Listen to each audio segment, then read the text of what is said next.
danna subscribe domin kwankwadar Zuma Family. Music, comedy, movies, and many more.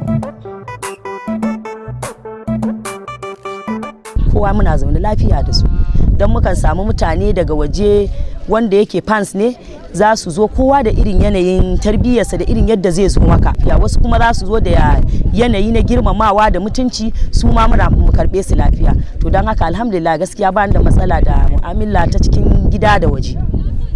Wato dai sai an je irin kala abincin da na fi so. Wato shi abinci in aka ce abinci ai kala-kala ne abinci, akwai na gargajiya akwai na bature, wanne a ciki? To a bangaren na gargajiya dai wato ko tuwo aka samu da miya sai a ci, tuwon gero miya kuka ma ci muke yi mu, ba mu da wani zaɓin abinci sai kala kaza sai kala kaza. In aka da bangaren kuma na bature ne ko kayan fulawa su salad ba abin da ba ma ci, amma dai in son samu ne mu ringa samun kamar soyayyun kaji lafiyayyu haka nan zuwa dan pepper soup dai mai dan yaji zai bada ma'ana, musamman yanzu da muke area ta sanyi ga mu a bakin ruwa.